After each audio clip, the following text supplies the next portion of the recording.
তো চলো প্রতিদিনের মতন আজকেও একটা ব্লগ নিয়ে চলে এসেছি তোমাদের সাথে শেয়ার করবো বলে। তো চলো আগে ইন্ট্রোটা দিয়ে দিই। Hey guys, welcome back to our my channel কাকিমারাটা চ্যানেল। তোমাদেরকে অনেক অনেক ভালোবাসা। তো তোমরা সবাই কেমন আছো কমেন্ট করে লিখতে কিন্তু ভুলো না। আর আমরা ভীষণ ভালো আছি। তো চলো আগে রান্নায় ফিরেছি, তারপর বাকি কথা বলছি। তো দেখতেই পাচ্ছ মা সকাল সকাল রান্না বসিয়ে দিয়েছো। তোমরা জানো, যারা আমার ডেইলি ব্লগ দেখো তারা অবশ্যই জানো সকাল সকাল মানে ঠিক কটায় রান্না হয়। তো যাই হোক, সেসব করতে কিছু বললাম না। দেখো ভাত হচ্ছে ইন্ডাকশানে, এদিকে ডাল সেদ্ধ হচ্ছে, আর ওদিকে হচ্ছে ঢ্যাঁড়স ভাজা। ওটা ঢ্যাঁড়স, তারপরে হচ্ছে কী বলে আর একটা কী বলে, যাই হোক আমি ভুলে গেলাম। তো ভাই বলেছিল আজকে আর কি যে আজকে আর মাছ ডিম কিছু করে দেবে না, আমাকে একটু পেঁয়াজ আলুর তরকারি। আর ও না মুসুর ডাল সেদ্ধটা খুব ভালো খায়, বেশ ঘন ঘন করে মুসুর ডাল সেদ্ধ, ওপর থেকে একটু কাঁচা তেল ছড়িয়ে দেবে, আর নুন আর কাঁচা লঙ্কা দিয়ে সেদ্ধ করা ডালটাও খুব ভীষণ ভালো খায়। তো ওকে ওই জন্য ও বলেছিল যে ওরমভাবেই করে দিতে। তো দেখো এদিকে কিন্তু ঢ্যাঁড়স ভাজাটা প্রায় হয়ে এসছে, আর এদিকে দেখো হয়েও গেছে। আর এদিকে দেখো ডালটাও কিন্তু সেদ্ধ মোটামুটি হয়ে গেছে। আর এদিকে দেখো মা তরকারিটা বসাবে। তরকারিটার জন্য পেঁয়াজ আলুর তরকারি, মানে পেঁয়াজ লাগবে। তো দেখো ওখানে পেঁয়াজটা মানে ভেজে নিচ্ছে আর কি।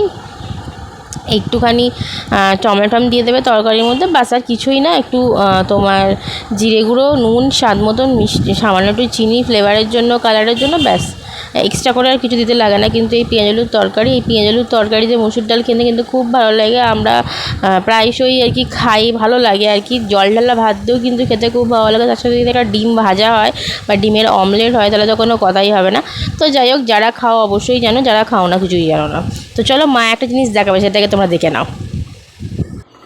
বন্ধুরা, এটা কি শাক বলতে পারবে তোমরা? দেখো কি শাক, এটা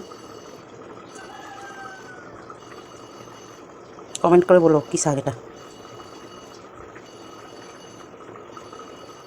কি শাক, এটা কমেন্ট করে বলো।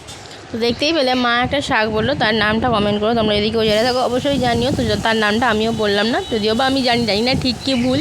তো যাই হোক, দেখো সেটার কিন্তু একটা খুব সুন্দর চচ্চড়ি হয় আর কি। 5 ফোড়ন শুকনো লঙ্কা তেলের মধ্যে ফোড়ন দিয়ে, আর এই আলু দিয়ে, অনেকে বড়িও দেয়, বেগুনও দেয়, নাহলে সিম্পলি আলু দিয়ে একটা মাখা মাখা মতন চচ্চড়ি হয়।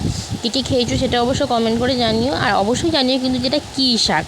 তো চলো ভিডিওটা এই পর্যন্তই, আর বেশি বাড়াবো না আর কি। ভিডিওটা স্কিপ না করে পুরো দেখো। আর যারা আমার চ্যানেলকে সাপোর্ট করে তাদেরকে অসংখ্য ধন্যবাদ। আর যারা আমার চ্যানেলে নতুন, তারা অবশ্যই চ্যানেলটা সাবস্ক্রাইব করো। তো তোমরা আমাকে অনেকেই কমেন্ট করছো, আমি কমেন্টে সবসময় রিপ্লাই দিতে পারছি না, তো তার জন্য সরি। অবশ্যই যখনই দেখছি তোমাদের কমেন্টে রিপ্লাই দেওয়ার চেষ্টা করি বা করছি, অবশ্যই করব। তো এখানে দেখো আলুগুলোকে সাধারণভাবে একটু ভেজে এবার শাকটা দিয়ে দেবে। আগেই বলছি তোমাদের একটা হিংস দিয়ে দিচ্ছি ছোটো।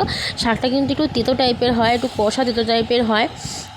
মানে শাকের মতন আর কি নয়, শাক যেরকম আর কি আমরা খাই, মানে লাউ শাক, কুমড়ো শাক, পুঁই শাক, সাদা নোটে, কলমি শাক, এইরকম আর কি শাকের মতন কিন্তু নয়। তো অবশ্যই কমেন্ট করে জানিও যারা জানো না। আমি পরে অবশ্যই তোমাদের কমেন্ট করে জানি। আজকের ব্লগ এইটুকুনি, টাটা, দেখা হবে নেক্সট ব্লগে।